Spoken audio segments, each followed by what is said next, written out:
থাইল্যান্ডে গেলে এখন খেতে পারবেন গাজার পিৎজা, এমনকি জুসও। আর গাজা তো আছেই।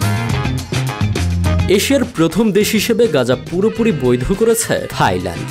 সেই সুযোগে গাজাখোরদের জন্য রীতিমতো এক রেস্তোরাঁ খুলে বসেছেন তারা, যেখানে পাওয়া যাচ্ছে খাঁটি গাজা দিয়ে তৈরি পিৎজা, বিস্কুট, কেক, জুস সহ নানান মজার খাবার।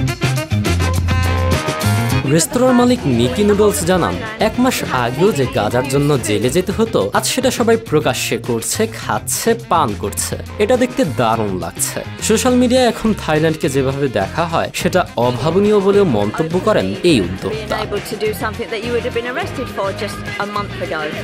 থাইল্যান্ডের কোহ সামুইতে অবস্থিত এই অভিনব রেস্তোরাঁর নাম চি সামুই।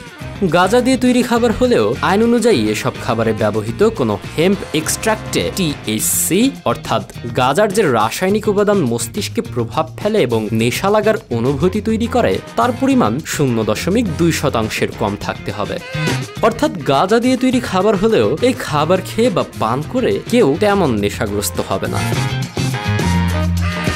উল্লেখ্য, বহু বছরের কঠোর নীতির পর থাই সরকার ধীরে ধীরে গাজা সংক্রান্ত আইন শিথিল করতে শুরু করেছে। 9 জুন গাজাকে নিষিদ্ধ মাদক তালিকা থেকে সরিয়ে নেওয়া হয়। ফলে থাইল্যান্ডে এখন গাজা চাষ ও সংরক্ষণ আর অপরাধ নয়।